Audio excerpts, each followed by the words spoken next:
We will continue with our agenda, and now we'll have the presentation of the open letter by the authors, or representing part of the authors, Dr. Amanda Reese and Ms. Shannon Godlove. You can unmute yourselves. This is Amanda Reese. Can you hear me? Yes. This is Shannon Godlove. Can you hear me? Yes. Okay.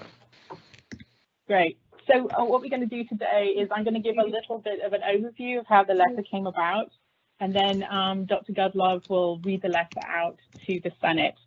So my name is Amanda Reese. I'm a professor of geography in the Department of History and Geography. And the way the letter came about was that we were inspired by other academic communities across the state who had developed similar letters from the faculty to represent their communities.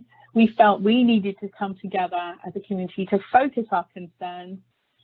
We also heard that there were a couple of groups across campus working independently on the same goal. So we decided to get together and created a Google form that welcomed our colleagues' signatures of support. So the purpose of the letter is to publicly acknowledge that this pandemic is out of control in our region. As we've seen with the COVID-19 bed numbers in our hospitals and so on. The USG's reopening plans offer insufficient safeguards for public health of our CSU community members and across the USG at our sister institutions. And the university and its faculty are not being allowed to take actions that we know will protect the CSU community and our surrounding communities. Of course, this is one of several efforts across our institution from faculty. Another and perhaps more comprehensive letter is presently being developed by CSU's chapter for the American Association of University Professors, or commonly known as AAUP. And we believe that the specifics of each individual letter, ours and the AAUP's, is less important than the act of coming together and standing up and speaking out. And I want to bring up a personal note that really brought me to today and our meeting, is that a decade ago, I was one of many junior faculty coming up for tenure in a year that saw many of us denied across the university. And that fight across the university took so much time and energy in that 2009 and 2010 academic year. And I learned two things from that experience. First, that as a junior faculty, my colleagues got together and they heard our concerns and they spoke up jointly, and changes were made. And secondly, that our institution during that year lost incredible amounts of momentum as folks tried to retain the community's well-being under threat. So I recognize this time again, obviously it's a very different context, but I feel that you know, our colleagues are balancing the unbalanceable, their health, children's education, the health of their families, many of whom are also in high-risk categories, the health of our academic community. And they're trying to do this within a system that seems to disregard their concerns. And we are a community whose core value is sustainability. And we are looking at a challenge to that sustainability. So personally, I feel this letter is a statement that recognizes the challenges that we face and brings us together in that recognition and support of our colleagues. And I'll leave it there.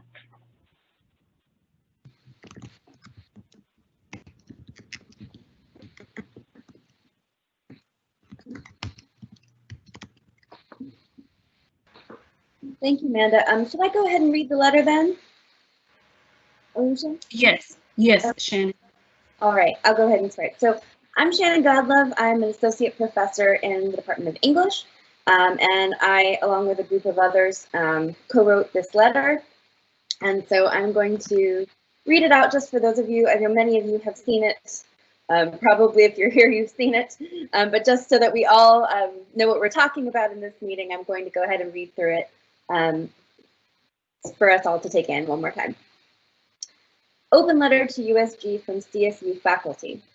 As Columbus State University forges on with preparations for a return to face-to-face instruction amid a worsening COVID-19 pandemic, we as academic faculty call on the University System of Georgia to take further steps to protect the health of our students and fellow workers, as well as that of our families and surrounding communities.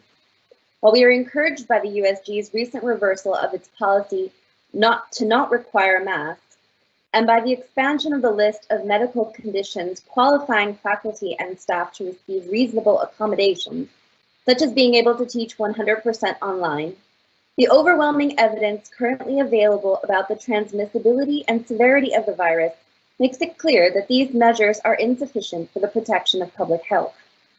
In our community, we have already have experience with a return to in-person instruction. Fort Benning, the U.S. Army post near Columbus, instituted a mask mandate, social distancing requirements, routine testing, quarantine arrangements, and other safety measures designed to prevent or quickly contain an outbreak on base. When a new class of recruits arrived for basic training in May, all 640 were pre-screened for COVID-19, with only 4 testing positive.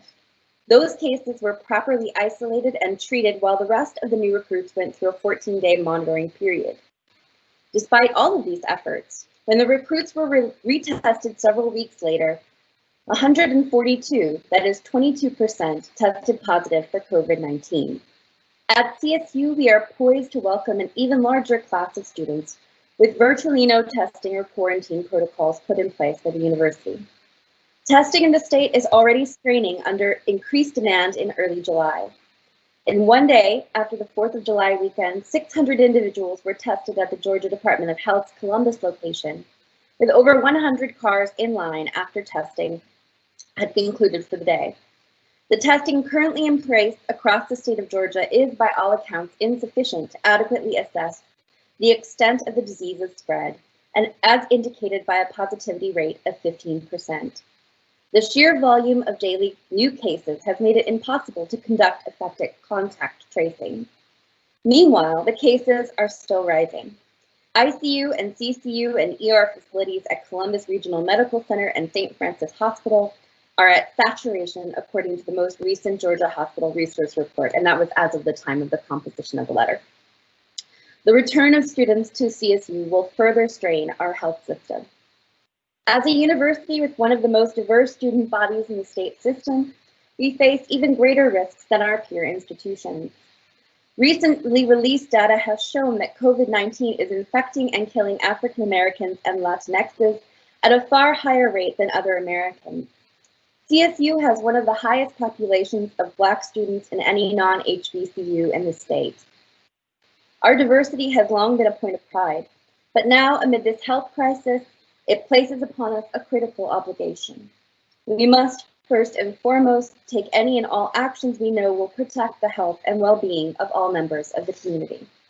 For these reasons and more, we call on the CSU administration and the USG to make online delivery the default mode of instruction for fall 2020 classes, allowing for other modes of instruction for those disciplines that need it and may feasibly do so safely until, first, COVID-19 cases in our area show a steady decrease over a period of at least 2 weeks as per CDC guidelines, and second, the state university system and university have protocols in place to conduct large-scale testing, effective contact tracing, and quarantining of those who have tested positive or have had a recent close contact with others who have tested positive. We also ask to immediately develop and implement testing, contact tracing, and quarantining protocols for those students, faculty, and staff who need access to campus residences and on-campus laboratories or other specialized facilities. In summary, we lack confidence that USG's current plans and protocols for the return to face-to-face instruction are adequate to protect the health and well-being of our students and fellow employees, as well as of our families and surrounding communities. As stated in the faculty handbook, The academic profession carries with it special responsibilities. Faculty members should demonstrate ethical behavior in professional dealings with students, colleagues, staff, and persons outside of the university. Amid a deadly pandemic, we believe that our ethical obligations demand that we be honest with our students and ourselves and immediately concede that despite our best intentions, we are unable to provide protections our community needs to return to face instruction in this health crisis. We are ethically bound to take decisive and prudent action to ensure a safe learning environment. Thank you.